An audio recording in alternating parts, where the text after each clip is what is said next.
ಬೆಳಗಾವಿಯ ಮಹಂತೇಶ್ ನಗರದಲ್ಲಿ 31 ವರ್ಷದ ಯುವಕನ ಮೇಲೆ ಗುಂಡಿನ ದಾಳಿ ಪ್ರಕರಣಕ್ಕೆ ಸಂಬಂಧಿಸಿದಂತೆ ಮಾಳಮಾರುತಿ ಪೊಲೀಸರು 3 ಆರೋಪಿಗಳನ್ನು ಬಂಧಿಸಿದ್ದಾರೆ.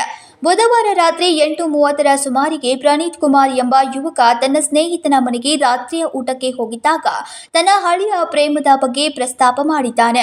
ಆಗ ಸ್ನೇಹಿತೆ ಮಹಿಳೆಗೆ ಫೋನ್ ಮಾಡಿ ನನ್ನ ಮನೆಗೆ ಬರುವಂತೆ ಹೇಳ್ತಾಳೆ. ಸ್ಥಳಕ್ಕೆ ಬಂದ ಆತನ ಹಳೆಯ ಪ್ರಿಯತಮೆ ಮತ್ತು ಆಕೆಯ ಸಹೋದರ ಹಾಗೂ ಸಂಬಂಧಿಕರು ತಗಾದೆ ತೆಗೆದಿದ್ದಾರೆ. ಆ ಬಳಿಕ ಗುಂಡಿನ ದಾಳಿ ನಡೆಸಿದ ಮಹಿಳೆಯ ಸಂಬಂಧಿಕರೊಬ್ಬರು ಪಿಸ್ತೂಲ್ನಿಂದ 2 ಸುತ್ತು ಗುಂಡು ಹಾರಿಸಿದ್ದು, ಒಂದು ಗುಂಡು ಪ್ರಣೀತ್ನ ಕಿವಿಗೆ ತಾಕಿದ್ದಾದ್ರೆ ಮತ್ತೊಂದು ಕಾಲಿಗೆ ತಗುಲಿದೆ ಎಂದು ಅವರು ಹೇಳಿದ್ದಾರೆ.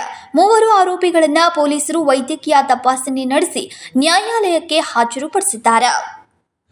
ವಿನೋದ್ ಕೋಲ್ಕಾರ್, ಕೆಎಂಎಂ ಕನ್ನಡ, ಬೆಳಗಾವಿ.